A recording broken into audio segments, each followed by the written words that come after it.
Hey everybody, welcome back to Inside the Five. It's Stav. And it's Griff. And today we're going to be recapping week 2 of the NFL season. We're going to dive in from Thursday night football all the way to the doubleheader on Monday night. A lot of things happened. Players went down, some upsets even. Some of our teams won, some of our teams lost. We'll go over our locks of the week as well. And just two of us, so what do we say? Let's do it. I mean, this is the greatest time of the year. Best slate, great week. Let's get into it.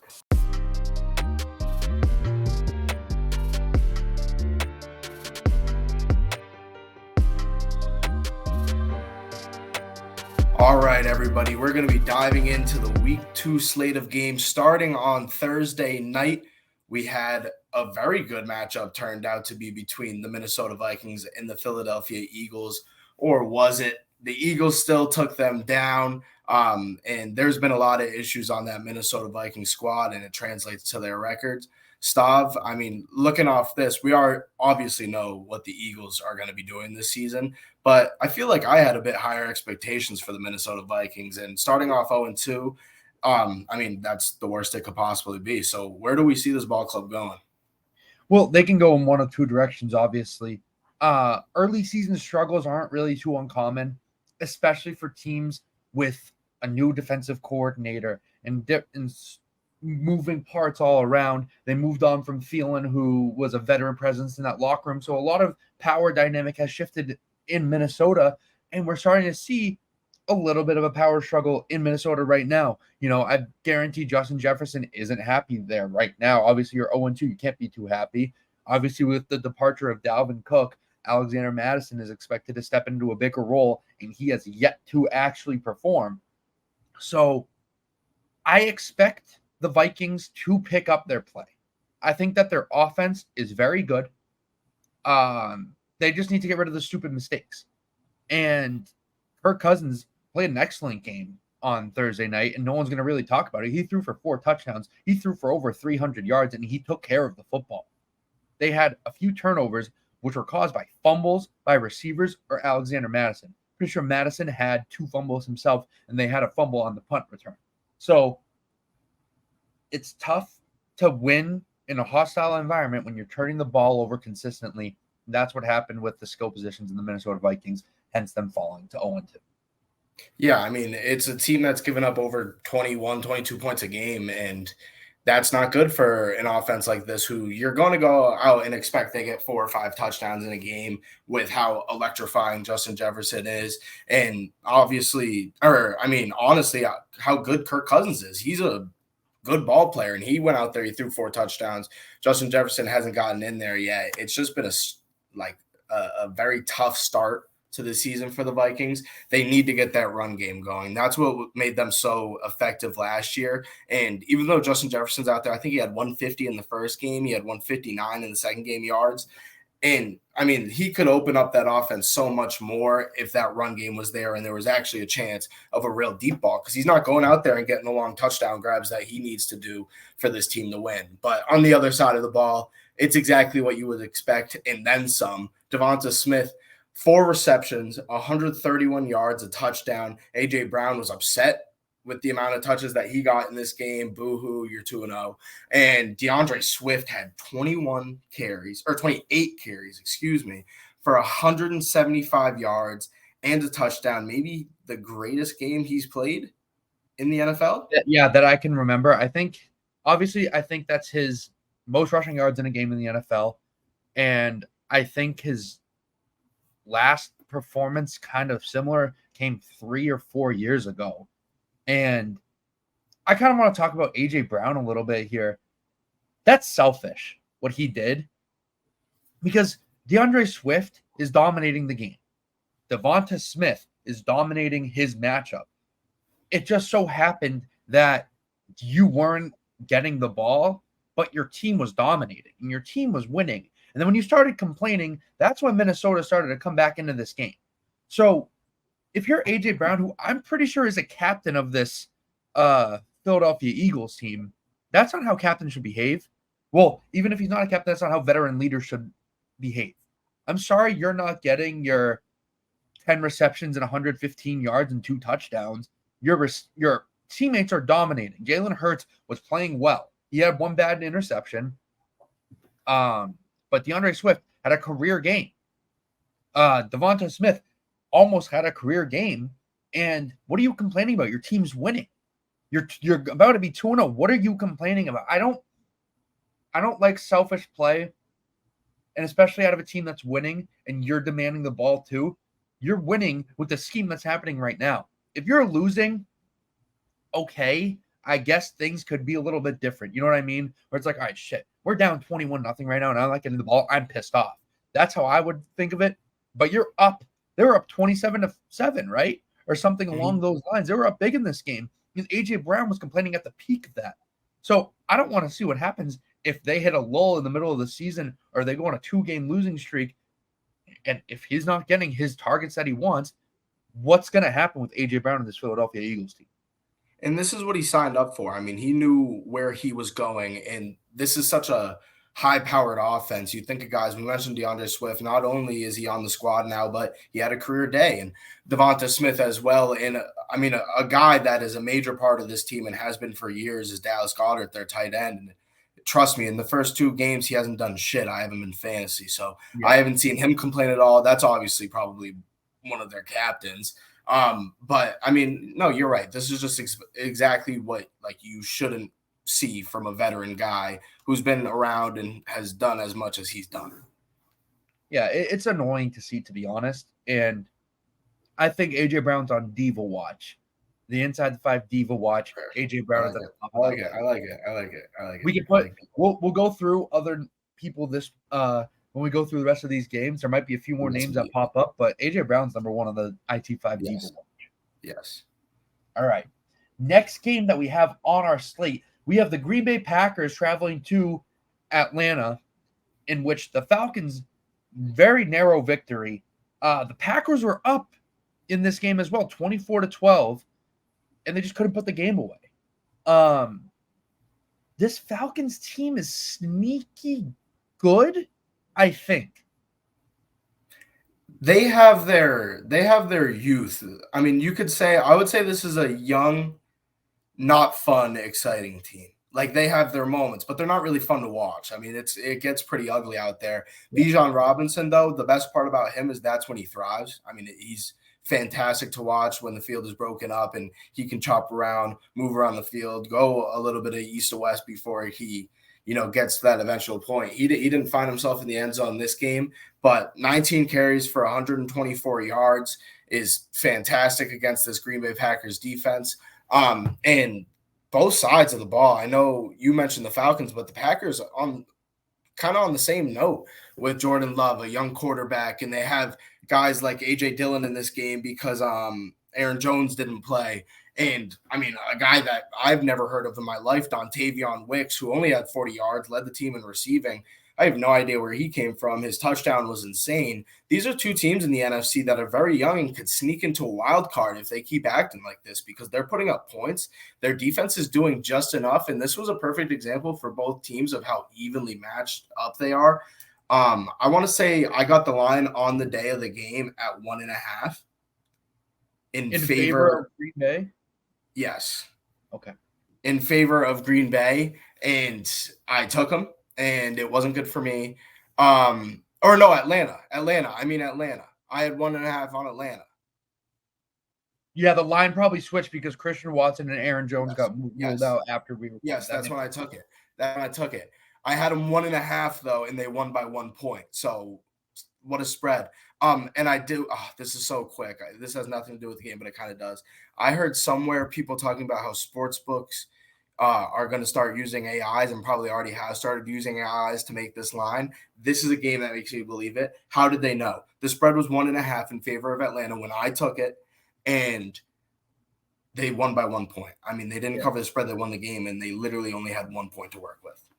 Yeah, it's really weird. We're going to get into some weird spreads later on this week or later on in this episode that happened in the later slate that really pissed me off.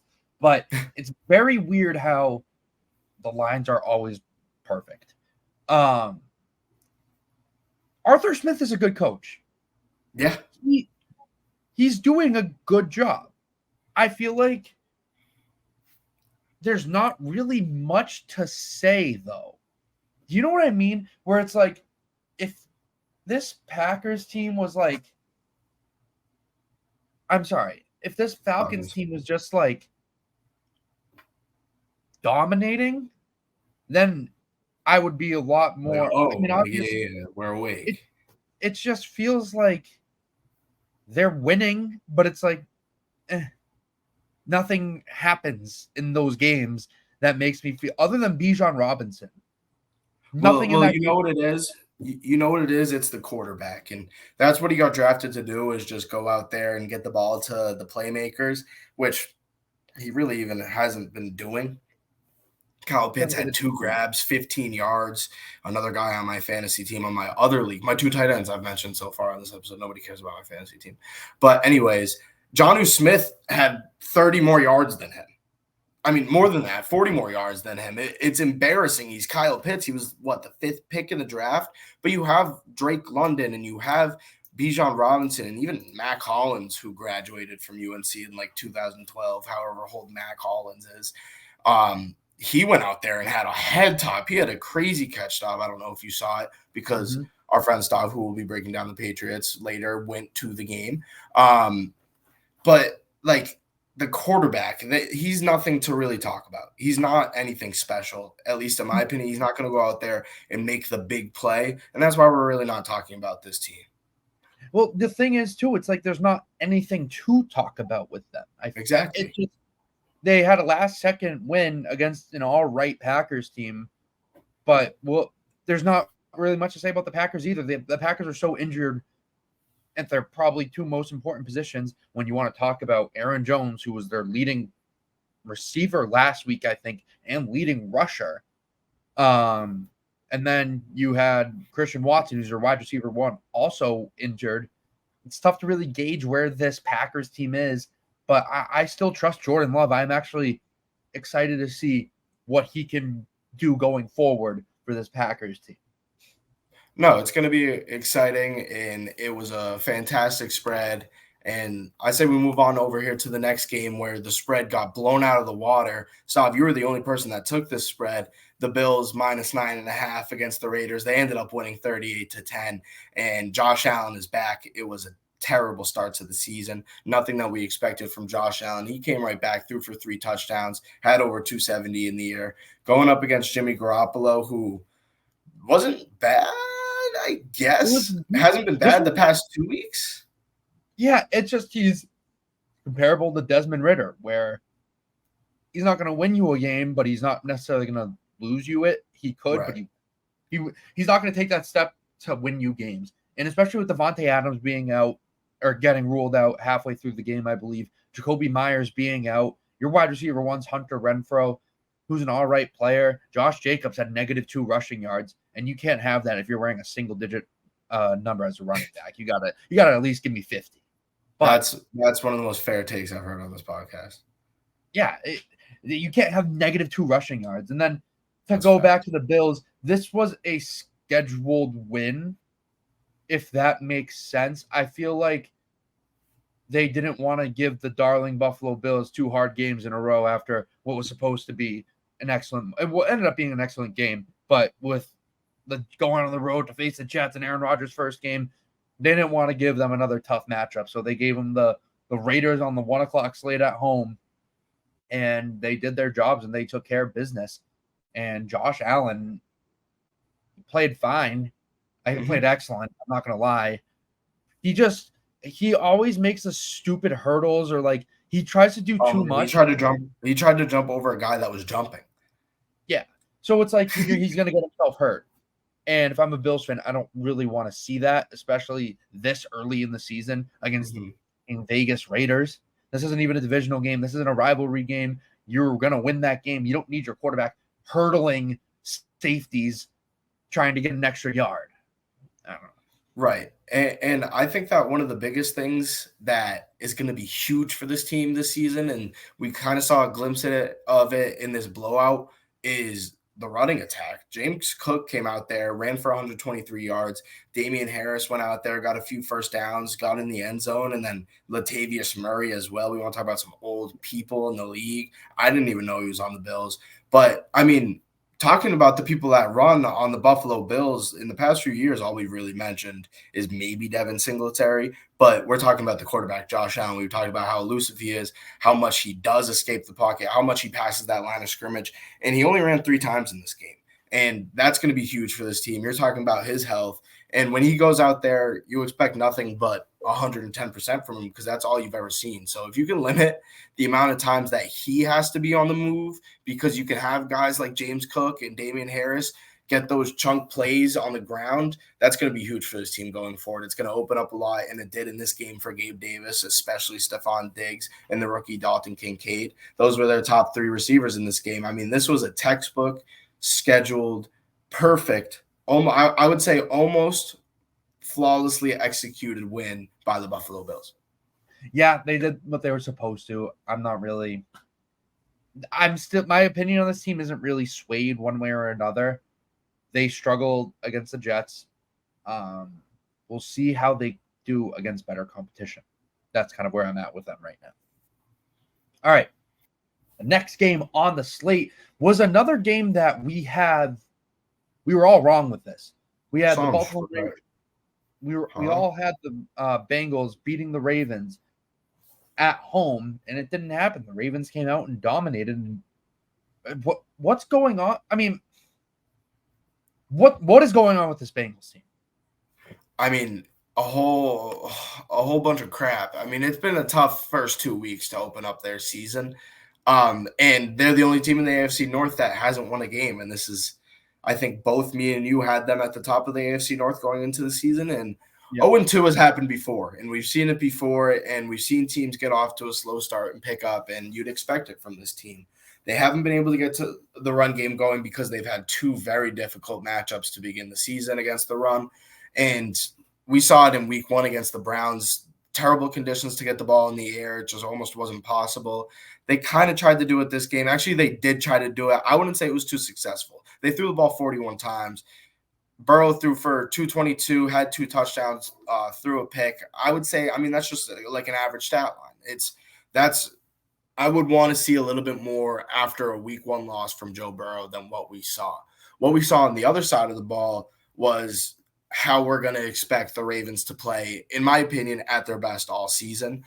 Maybe a little bit better with Mark Andrews, but Zay Flowers is still cutting up, grabbed 62 yards, and he's looked pretty good, actually really good for a rookie in the first 2 weeks. Nelson Aguilar scored a touchdown in this game. Once again, I guess the subject of this episode is old guys because I didn't know he was on this team. I didn't know he was still in the league. The Ravens ran the ball very well. Lamar Jackson threw the ball, didn't throw a pick. It was just, I mean, it was an AFC North game. This is my AFC North game of the week, official. Yeah, at least T. Higgins got some receptions, and he scored 2 touchdowns as well. Finally. But couldn't say the same about Jamar. Yeah, I mean, Jamar Chase, he still hasn't really done much, and there seems to be a lot of controversy as to what this Bengals offensive play calling is doing right now. It seems as if the receivers and Joe Burrow want to air it out, throw it deep, and get the ball to their playmakers' hands, and the offensive scheme isn't necessarily allowing for it. It's tough when you pay Joe Burrow the most amount of money of all time. You expect results immediately. You expect him to go out and win games, especially these close divisional games. And now you're 0-2 in the division. I'm not really worried about this Bengals team. They'll figure it out, I think. But it's just tough to see right now that they're struggling literally immediately after paying Joe Burrow all this money. Yeah, I mean, it's kind of the way that I see it is, remember how we used to like kind of hence the Madden curse? It's like, oh, this guy's on the cover. We know he's not going to get it. Or have a good year or whatever. I kind of see this as like a little lull. It's like Joe Burrow has his expectations are through the roof. He's the most paid player ever. And he has to go out there in the toughest division in the NFL and grind out wins. And that's what he's been doing the first few years. That's what earned him this contract. And it's not going to be a cakewalk every year. It hasn't been a cakewalk once. He got hurt in his rookie year. He made it to the Super Bowl the next year in a season where he was battling injuries and had to fight to get into the playoffs. And last year was the same ordeal and a tough loss. And it's not going to be any different this year. It's just the way that they started this season is a little bit worse than they've started it in years prior. I think we should expect around the same version of the Bengals we've seen the past few years. I don't think that they're going to make the Super Bowl, but I expect them 100% in the playoffs. Maybe they win a game. Maybe they win 2 games. Who knows? But I could see them getting there. And one day on this podcast, we will be talking about a Bengals win. Who knows if it may be next week or in 2 weeks. We may never know. But I would love to talk about a win from my squad, as I guaranteed you the Seattle Seahawks would not only win, but win big, a big game, overtime game. When these two teams play, I say it every time, they score a lot of points. And was I correct? Yes. I am the man. Gino is the man. I'm so happy. This is victory. It was Victory Monday yesterday. I thought it was still Monday. Just an absolutely awesome game. And I don't prey on injuries, but Jahmyr Gibbs was my second-round pick in my dynasty league. Nobody cares about my fantasy team. And David Montgomery just got hurt. So I don't prey on injuries, but from a revenue viewpoint, that's good for me. The Seahawks win the game, obviously. Just awesome. Kenneth Walker is electric. I love it. DK Metcalf, I do have to say, just he's got to take a step back and calm down. And when all else is lost, there's only one man that can pull through for us, Tyler Lockett. Sealed the game, scored 2 touchdowns in this game. He knows how to get the job done. The first touchdown was awesome. When he crossed the field and Gino put it on a bucket, kind of reminded me of an old quarterback here that now sucks. Now he blows and he plays in the AFC West. Tyler Lockett, though, to seal the game with that little comeback route towards the sideline was just beautiful. That's textbook. Those are 2 textbook vintage Tyler Lockett plays. I do want to say one more thing. This is my team, so I'm fully covering them. I don't love the defense. There's a few bright spots, and Devin Witherspoon, in my opinion, had a good game. He gave up a few receptions, but he had a few good pass deflections, a few good balls defensed.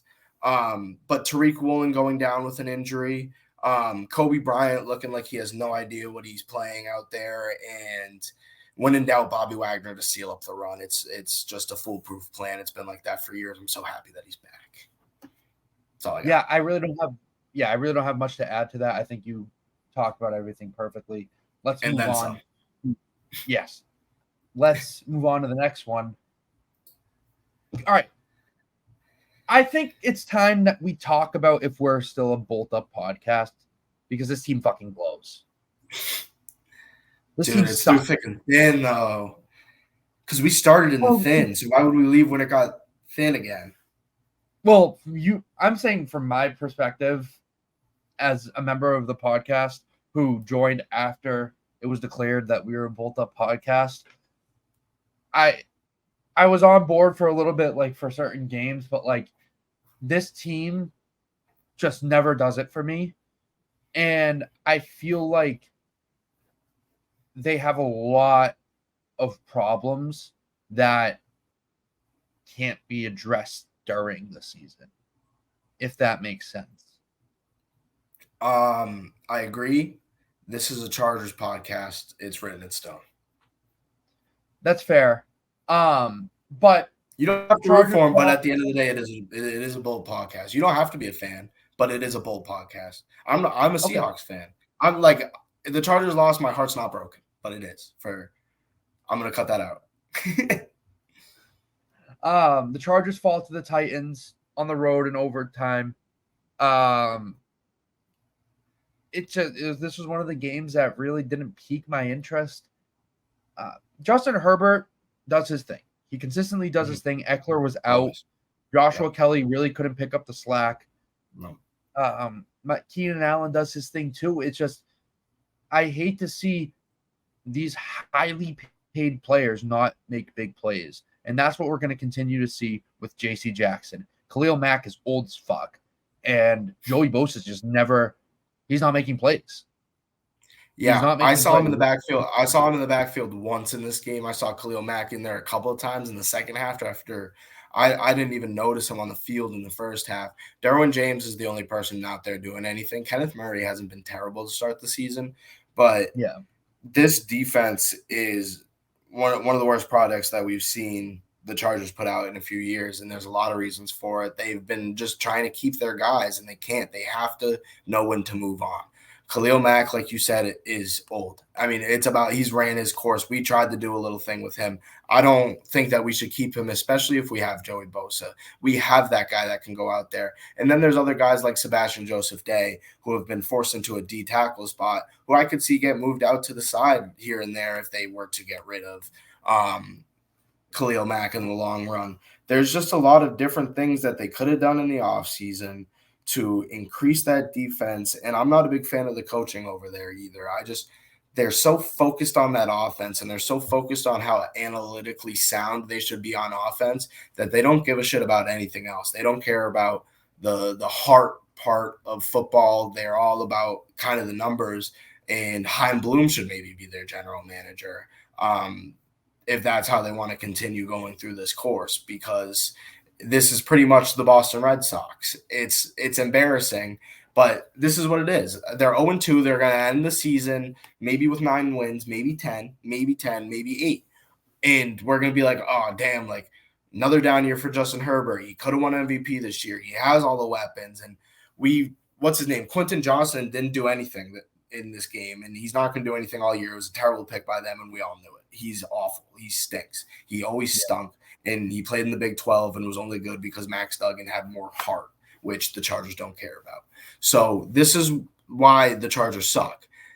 First off, you're playing the Tennessee Titans. It's the Tennessee Titans. That's a layup. That's a win for the Chargers. That should be a scheduled win for the Chargers. I'm sorry, Ryan Tannehill should not have looked like Derrick Henry in this game. He couldn't get tackled. He was in the backfield the whole time. He was in the pocket. He didn't get touched. It was embarrassing. Derrick Henry only ran for 80 yards. I thought they did a decent job against the run. And then before you knew it, they busted one long to Treylon Burks for 70 yards. And I mean, they didn't really have any momentum throughout the game. That's what this team struggles with is momentum, the emotions of the game. You know what I'm saying? Like, they are not emotionally connected to the game like every other team is because they're so focused on the numbers and going forward on fourth down. It's been like this for years. And Brandon Staley is a defensive-minded head coach, and they've regressed defensively since he's gotten there. Every year. He's on the major hot seat. They have the Vikings coming up this week, and that's going to be a high-scoring game. Both of those teams need this win. So this game feels like it's going to come down to heart, if I'm being honest. Yeah. And I don't see it out of the Chargers. And that's an 0-3 start, and I'm pretty sure they have the Chiefs week 4. I could be wrong with that. I'm going to pull it up right now. But if you start off 0-3, after the expectations for the Chargers are kind of at the peak as to what they will be, it's going to be tough to bounce back when you're 0-4. I think that's when Staley gets fired. Week 4, they have the Raiders. That's a scheduled win. If they lose that game, Staley will be fired. Yeah. We'll stamp it. We'll stamp it. If they start off 0-4. Who do they play week 5? Do you have it up still? I'm pulling it up right now. Nice internet. So they play the Raiders in week 4. They have the Raiders week 4, and then Staley gets fired after that. They have a bye week 5. And then they have bye. Who do they play week 6? Oh my God, this is lining up perfectly. Who do they play week 6? The Cowboys on Monday Night Football. Dump everything you have on the Chargers on Monday Night Football after the bye, after they fire. That would be perfect. The Chargers would win that game against the Cowboys. No doubt in my mind. If Brandon Staley's not their coach for that game, they will win that game. That will be my lock of the century. If you call out what just happened, it'll be my lock of the century. And I know.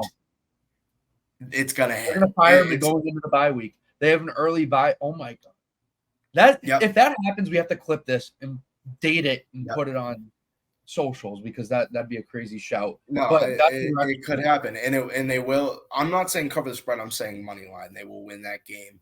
And you want to talk about a team that went out there and won a football game. We'll talk about the Tampa Bay Buccaneers improving to 2-0. Baker Mayfield for the first time 2-0 to start a season in his career. Justin Fields, we want to talk about some expectations and not meeting them at all. Justin Fields, how about that to start the season? And the Chicago Bears, their run game, who we thought was going to be up there for the top of the league, did not look like that at all. DJ Moore did his thing in this game, but other than that, it was all the Tampa Bay Buccaneers. Baker Mayfield over 300 yards, threw for a touchdown. Rashad White did his thing in that Tampa Bay Bucs defense. They haven't left. They're still here, and they've proved it throughout these first 2 weeks. Yeah, absolutely. Mike Evans just continues to dominate with every single quarterback that he's played with. And Baker Mayfield is the perfect quarterback for this Tampa Bay Buccaneers team. There was a lot of questions. There were a lot of doubters on Baker Mayfield going into this season and this Bucs team, probably from us too. But he's proving everyone wrong up to this point. He's taking care of the football. He's getting the ball into Mike Evans' hands, into Chris Godwin's hands, and they're making plays. And they're winning games. And in a weaker NFC South, but up to this point, with two teams being 2-0, or three teams being 2-0 with the Saints, with the Falcons, and obviously with the Bucs. Yep. You need to have a guy who can go through adversity to lead you through these tough divisional games. And they have the guy in Baker Mayfield who's tough-minded, who can get them through this game. And I just wanted to shout out Baker before we moved on to the game of the week that wasn't the game of the week, with the Kansas City Chiefs traveling to Jacksonville to face the Jaguars. This was a stinker, and it sucked that it was a stinker because I thought this game was going to be sick. We all did. I mean, I thought this was maybe had the potential to be the game of the season, and I had the over. I had the Jaguars. I had ETN getting into the end zone. Who else did I have? I had Calvin Ridley getting into the end zone. I had Travis Kelce getting into the end zone, so shout out for me there. And then I also had Pacheco. None of that happened. Literally none of that happened except for Travis Kelce, and he was like minus odds at that point. It was just, I mean, do you want to call it an awful game or do you want to call it a great defensive game? I don't really know what to say because these are two teams that you expect a lot more from, and we didn't see it at all. No, I wouldn't even say it was a great defensive game. Yeah. I think it was a bad game scheme-wise, and I just think a lot of mistakes did Jacksonville in. Jacksonville should have won this game. 100%. They went 0-4 in the red zone.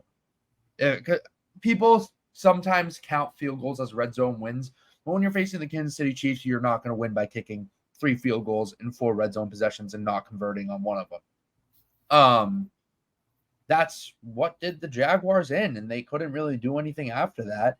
And the Chiefs obviously welcomed Travis Kelce back and with open arms. Same thing with Chris Jones. Kelce made an immediate impact by scoring, but this Chiefs offense isn't really looking what we expect them to look like. And a lot of people gave all the credit in the world to Andy Reid for this offensive scheme, but we're seeing how important Bijan was to the success of this offense and the development of Patrick Mahomes and the development of some of these younger players into this offense. And now that he's in Washington, this offense has a lot of work to do. They're sitting at 1-1. You'd rather have work to do and have a win on the table and beat a tough Jacksonville team on the road, but they got some work to do. I mean, it's just a fact that where are their weapons? Thank God they have Travis Kelce back. Hopefully they can get him some more touches going throughout the remainder of the season. Whole lot of time left, obviously. But guys like Sky Moore and guys like Justin Watson, those aren't guys that should be leading a Super Bowl team and receiving week in and week out. Isaiah Pacheco, like we said, he's good, right? Like he's a good running back, but at the same time, he's a 7th-round running back. And we want to talk about this running back market and how replaceable these guys are. There's, I hate to say it, but like there's other running backs in the league like that can go out there and give you 70 yards and maybe a touchdown here and there. Like that's just how it is. They don't have like a star guy. Like Isaiah Pacheco, I don't mean to talk down his name. I actually love him. I'm just saying he's not like a Pro Bowler, right? Like he's not a superstar. Travis Kelce's that guy. They had Tyreek Hill. And that's the conversation that everybody's talking about. They're trying to find the replacement in Sky Moore, maybe in Kadarius Toney, who didn't look as bad in this game in week 2 that he did in week 1. But you're right. Since Bijan has been gone, we didn't think they would skip a beat, and we've seen more than that happen to this offense. They've been very lackluster. Patrick Mahomes throwing 300 yards is like something that just automatically happens. And I would compare Herbert's 220 to this Mahomes 300, where it's just like, where did all of those go? You threw 2 touchdowns, threw a pick, and you won 17-9. I mean, it's a win, like you said, regardless, against a team that you might meet later down the road in the playoffs. And you didn't look good. You didn't look good at all. Yeah, and we're not saying that they're not going to figure it out and that they're not. It's just the early season lulls. Getting everyone back into groove, maybe it takes a little bit longer with the new offensive coordinator. But this was an ugly game and a disappointing game at that. Yeah, and just a lot of quarterback issues. And talking about quarterbacks, we got some rookie quarterbacks that went up together in the AFC South between the Colts and the Texans. We actually saw a rookie quarterback go out in this game, and we saw Gardner Minshew step up after Anthony Richardson went out. But when Anthony Richardson was in, it was electric. It was awesome. It was everything you've ever wanted. Stav, it was your lock of the week, 2-0. So I'll let you take it from here. This might be a weird shout. I might get clowned for this, but Anthony Richardson right now reminds me of what Cam Newton did in Carolina in 2011. I've heard that a lot. I'm not saying that he is Cam Newton, but the way that they play the game, I don't want to say with reckless abandon, but you're going to get those extra yards. You're going to be tough to tackle. And Anthony Richardson's throwing the ball pretty damn well, too. He had 2 touchdowns before he left in this game, but then Gardner Minshew put on his best Mariano Rivera hat and came in and closed the game, shut him down, and he had a pretty good stat line as well. This Colts team, I think we should kind of put in the frisky category. They're all right. Like, I know they don't have Jonathan Taylor right now, and that whole situation is tough to talk about really at this point because we don't know what's going to happen come week 4. But if I'm Jonathan Taylor right now, it's like, maybe I do want to stay here and just play out this year and see what happens, because I can only imagine how this offense is good right now without Jonathan Taylor, but then when you insert him back in that offense and you have guys like Michael Pittman and Alec Pierce making plays, Anthony Richardson, if he can stay healthy making plays, this team could very well sneak into a wild card with an easier schedule in an easier division per se. And Anthony Richardson, out of the core 3 rookie quarterbacks, out of Bryce Young, obviously Anthony Richardson, like we said, and CJ Stroud, he looks the most pro ready. He looks the best. Hence me picking them for my lock of the week this week against CJ Stroud. It's unfortunate Anthony Richardson left early because I really wanted to see what his final stat line would have been, how he could have closed out that game. But 2-0 in lock of the week. It's a good start, and I don't plan on turning around anytime soon. I knew you'd throw in something there. But with Jonathan Taylor in this offense, it would be crazy. They run a lot of zone. They run a lot of read option plays. Their run game has been fantastic at the beginning of the season. They're doing it with Zach Moss, who ran for 88 yards and a touchdown, and having Anthony Richardson, who can do so much on his feet as well, would be incredible to watch a read option between Anthony Richardson and Jonathan Taylor. That would be one of the most unstoppable read options we've probably seen in the NFL. It's a shame that we can't see it, and we want to talk about how we weren't expecting this from this team. I mean, the own team wasn't expecting it because their star running back wanted to sit out. He didn't want to play with these guys, and he, in my opinion, is starting to kind of look stupid, especially if they keep doing what they're doing. Hopefully Anthony Richardson is good to go for next week, and I think he will be. Yeah, I hope so as well. The Colts have an interesting matchup next week. I just had it up. The Colts face the ESPN app sucks. The Ravens. So that's a test. That's a test for the Colts. If they can figure out a way to win that game, I might put a future on them to win the division. To win the Super Bowl? No, division, not the Super Bowl. They won't go fucking sniff the Super Maybe Bowl. the Super Bowl. I'll throw like $10 on it if they beat the Ravens by. Yeah. If they beat the Ravens by 14, I'll throw a future on them to win the Super Bowl. All right. If they beat them by 14, you got to put more than 10 on it, though. Yeah, I'll throw $50 on it. Deal. Shit. That's a crazy deal. Yeah, we're shaking on that. If they beat the Ravens by, we'll get back to that. Speaking about betting, I hope Sean McVay really considers his actions and the league holds him accountable for what he did at the end of this game. The 49ers beat the Rams 30-23. Some may say, what's wrong with that score? What did McVay do to get Stavros so pissed off? Well, the spread was 8. Based off of box score, you're like, oh, sucks that the 49ers didn't cover if you took them. Well, they should have covered. With 5 seconds left, Sean McVay throws out the field goal unit down 10 to make it a 7-point game. And you're telling me he had no idea what the spread was? Go fuck yourself, McVay. Like, that's just stupid. There's no justification for kicking a field goal there. 0. Because by the time the ball goes through the uprights, the game's over. Like, hypothetically, if you throw a last-second touchdown, whatever. I'd be mad, but I wouldn't even be like as mad as I am about this field goal. Because it's a sad field goal.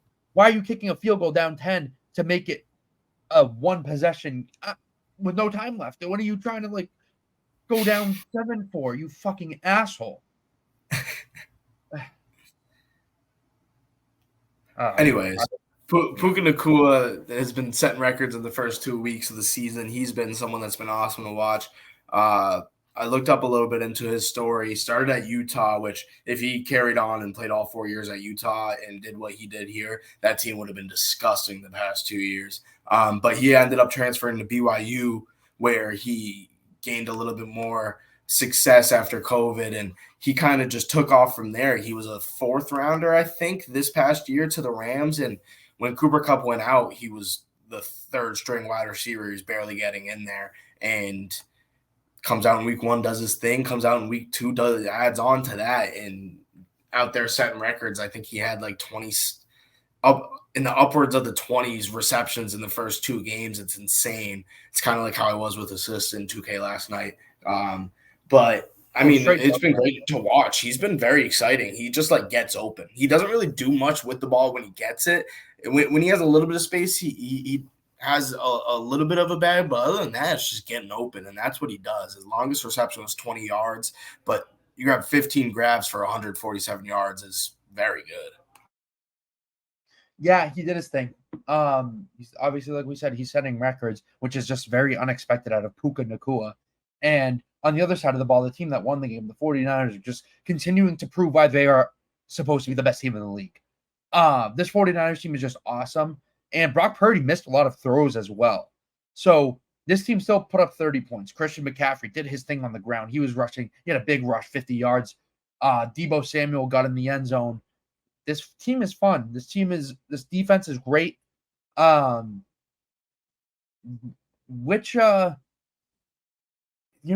face the Cowboys in a few weeks. I hate fucking jumping ahead, but that game, that's going to be the game of the year. That has to be at this point. But it was tough. The Rams, they're whatever. I'm not really too concerned about the Rams if I'm you, especially as a Seahawks fan. But there's not really much else to this game other than fuck you, Sean McVay. Let's move on to the New York Football Giants traveling to Arizona to face the Cardinals. This was the toilet bowl declared by us. It ended up being a pretty good game, but the Giants suck and they won, and the Cardinals suck and lost. If I'm a Giants fan, I'm not happy about this game whatsoever. The Giants were down 28-7 against the Arizona Cardinals, and they snuck out. They ended up winning. Daniel Jones had a few rushing touchdowns. Saquon Barkley had 2 total touchdowns. but he ended up leaving the game early with an injury, which sucks for them. He's going to be out. They're saying he's day to day. Some may say he's going to be out 2 to 3 weeks. We'll be monitoring that. But the Cardinals, there's nothing really bright about this team. And the same thing with the Giants. The Giants have taken so many steps back. It doesn't seem like there's anything really to look forward to for the next 2 to 3 weeks until Saquon Barkley returns to this team. Yeah. It was a terrible game, but I think I drew this up perfectly, this game, except for the result. I said it was going to be a close game. I said it was going to be a good game because both teams were bad. And I said it was going to be a very, very well reffed game, and it was. Yeah, it was an excellent, perfect officiating, some may say. The perfect scorecard. All right, nothing really else to say on this game. Let's move on to the Fox game of the week, which and not really, it didn't end up being the game of the week. We have the New York Football Jets traveling to Dallas to face the Cowboys. Cowboys were favored by 9, and they covered with ease. The Cowboys are legit. I'm putting my legit stamp onto this team. They continue to take care of the football on offense, and they're winning games through defense. This defense is disgusting. I know that you're saying that people are saying, "Oh, they just faced Zach Wilson and Daniel Jones. They just beat up on the New York teams." They did what they were supposed to, and they did more. Micah Parsons, you know how people say that Trent Williams is the best player in the NFL, just like all around? I'm putting that stamp on Micah Parsons. No one does what he does. Micah Parsons is a game wrecker. He affects the game more than any other player I've seen this up to this point in this year. Obviously, it's only 2 weeks, but I'm putting the legit stamp on the Dallas Cowboys.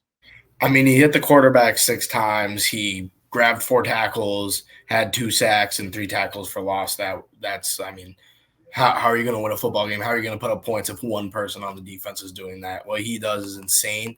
And, I mean, we talked about it when talking about like our predictions with who's going to be defensive player of the year. I didn't have him going this year, but he's going to go on a long streak of winning depoys back to back. It's going to be insane. And the Cowboys need to keep up doing what they're doing. I don't expect it, to be honest, in the long run. It's just the Cowboys. I think that they'll win the division, but there's just something about Dak Prescott. I just don't believe in him. Yes, Sauce Gardner should have had a pick 6.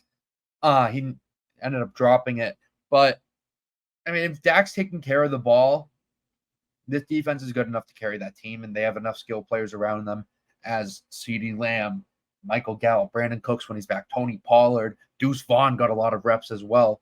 That offensive line is solid too. That's a powerhouse.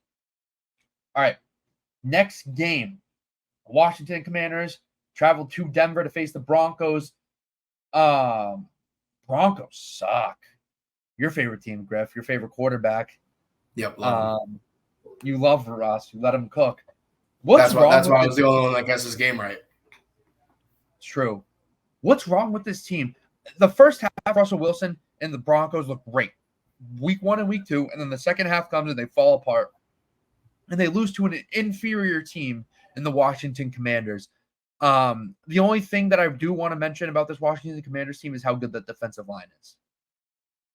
And that's what we should be expecting from this team. And it's something that they've been building on for years, and we haven't really seen it yet. They haven't really been able to maintain their defensive line in terms of health, and they've gone through a couple of quarterbacks. They've kind of kept the same core for targets on offense. And the defense, they've just been waiting for everybody to be healthy, and they still aren't. You know, Chase Young was out there, and there's still a few guys that are looking to come back, and a few guys that are out there but not 100%.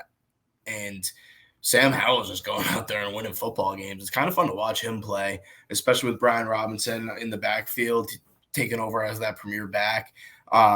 This team is fun, and they're playing in a pretty tough division in terms of you have Philly in there, you have Dallas in there. You could sneak into the playoffs if you have a great season, but they're beating the teams that they should be beating right now. Yeah, absolutely. All right, next game. The Miami Dolphins traveled to New England and they beat the Patriots. Where do I want to start with this? It just feels like it's the same thing over and over again. I feel like this trend of heartbreaking losses started in 2020 when the Seahawks beat the Patriots on that Sunday Night Football game when Jamal Adams stopped Cam Newton 1 yard short. We've just had so many goddamn heartbreaking losses that as Patriots fans, we're used to winning those games. And obviously, you're going to have a close loss here and there. But the fact that they don't have any close wins sucks. Mac Jones is 0-13 as a starter when the defense lets up over 25 points. And that's a bad stat. That, regardless of how you look at it, that's horrible. No, it's rough. And the games, and Mac started the season pretty good. And the games that are like this, and you want to go out there, it feels like it's just one step, like almost one play away. That's what it feels like for this team. And we saw it in this game. They get the ball back, down 7? Yeah. And can't really make anything of it. They couldn't get the ball moving on the ground that well. I would say a big reason for that is it was almost like, especially in the second half, you're playing catch up the whole time. So you couldn't really run the ball in the second half. You're trying to get those big chunk plays. When you dig yourself a little bit of the hole, you got to have a guy or two that is almost like a security blanket, someone that you know is going to get the job done. And who would that be for the Patriots right now? We don't have anybody. The only guy on offense who can create separation was Demario Douglas, who got benched in the first quarter after he fumbled. Mac Jones is so mediocre. Like, I like Mac Jones. He's all right, and that's it. He's all right. And he can't do anything with the weapons that were given to him. And he had a bad interception in the red zone. But other than that, he played a pretty solid game, especially in the second half. That first half, we couldn't establish the run. Our offensive line is makeshift. You're missing 3 out of your top 4 starting corners. And Tyreek Hill and Jalen Waddle, they didn't really kill you. Christian Gonzalez had his first career interception, which was a great play. He's been very solid. Yeah, you look good. But, Griff, you're unbiased with this. Am I stupid for still thinking that Tua doesn't impress me? Like, every single week, I just feel like he doesn't do anything that any other quarterback would do in that situation. I'll put it like this. I guess you could say I agree with you like 100% because this is how I'll put it. I think, Matt, if you flipped who was the quarterback for each team in this game, if you just put Mac Jones where Tua is, he would have that exact same stat line. If you just put Tua where Mac is, he would have a very similar stat line to what Mac had in this game. I kind of put him in that same category where maybe there's a few other quarterbacks like that. They don't really come to mind right now, but there's just a few guys that maybe Desmond Ridder is going to become that if he gets more time. I still think that he's a few steps below those two. But it's just like, I mean, it depends on who you have. And you have Jalen Waddle and you have Tyreek Hill and Raheem Mostert ran for 120 yards in this game. If you can just get them the ball, then the numbers will go up for you and you'll look like a hero. But no, he doesn't really do too much. Yeah, he doesn't have to do too much. I mean, exactly. Mike McDaniel's an offensive genius. The schemes that they develop to get their guys open, sending Tyreek Hill in an illegal motion that no one's really noticing. Griff. Okay, is that motion illegal or am I just fucking tripping?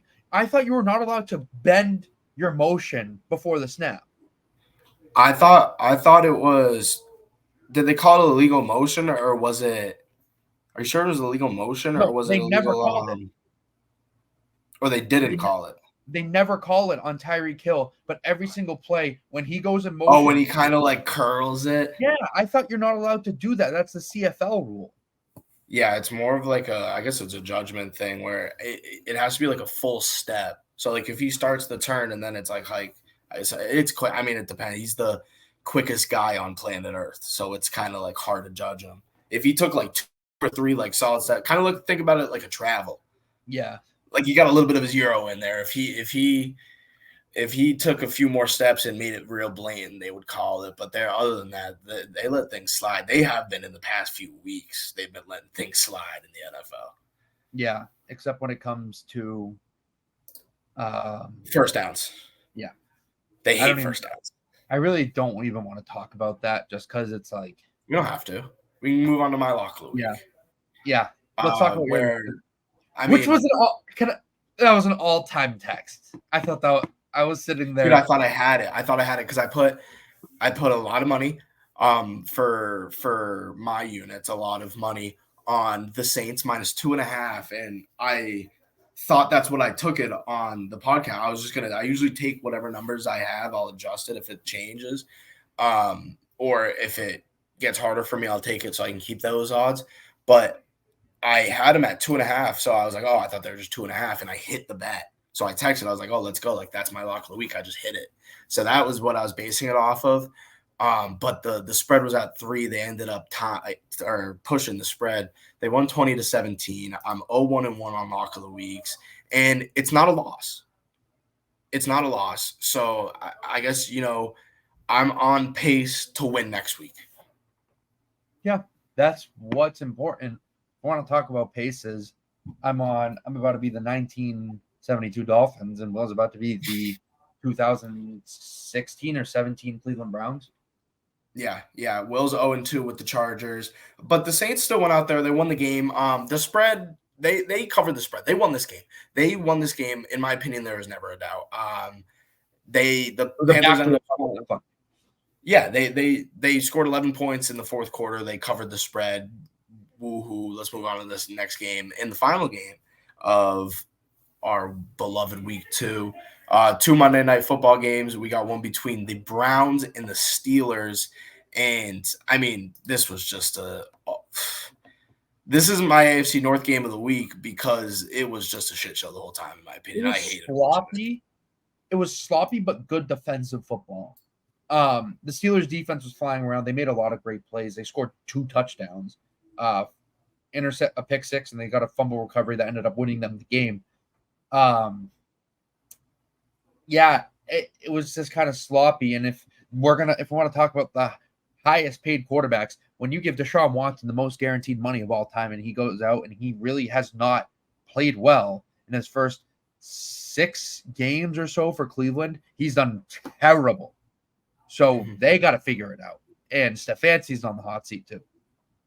Yeah, no, definitely. And going 1-1 to start the season isn't really too bad for the Cleveland Browns. I mean, I guess that's kind of where we saw them going, and this is a tough loss to the Steelers, obviously, but this is a game that they should have won, in my opinion. Najee Harris has looked terrible throughout the first 2 weeks. Expect Jaylen Warren to get a lot more touches. George Pickens had a career day against a pretty tough Browns defense, and the story of the game, in my opinion, was just how much Deshaun Watson couldn't do, and he kind of matched Pickett's stat line, which is not what you want from a guy that's making as much money as Deshaun Watson is. Nick Chubb got hurt in this game. That was also huge, obviously. Jerome Ford kind of came in and stepped in big, and they know how to run the ball in Cleveland no matter who's back there, but Nick Chubb would obviously probably have added a touchdown. They probably would have won this game with him. Yeah. Sucks to see Nick Chubb go down. He's out for the year. That was kind of the common theme with running backs this week, is everyone was going down like flies.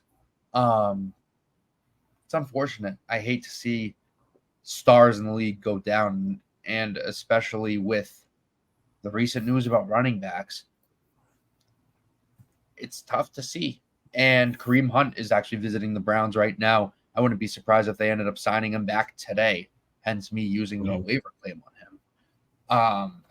That wasn't a thought. It was an IQ move by me, by the way. I did that this morning before anything was announced. I'm like, I thought to myself, somebody drafted him in my dynasty league. That's a good pick. And it was great. I thought to myself, I was like, so many running backs are being hurt. Kareem Hunt's still available. Someone's going to pick him up. And it might so happen to be the Browns, which is the perfect scenario for him. Yeah, maybe the Rams. Yeah, the Kyron Williams is doing his thing in LA. But maybe there's a fuck about my fantasy team or my waiver claims, or mine, or anybody's. But Stav, congratulations on 2-0. Lock of the week. Like we said, I'm 0-1-1. Will is 0-2. That's gonna do it for this episode. We will be back later in the week. Saving my special surprise for later in the week. So be excited for that. We will catch you guys on the next episode, and peace.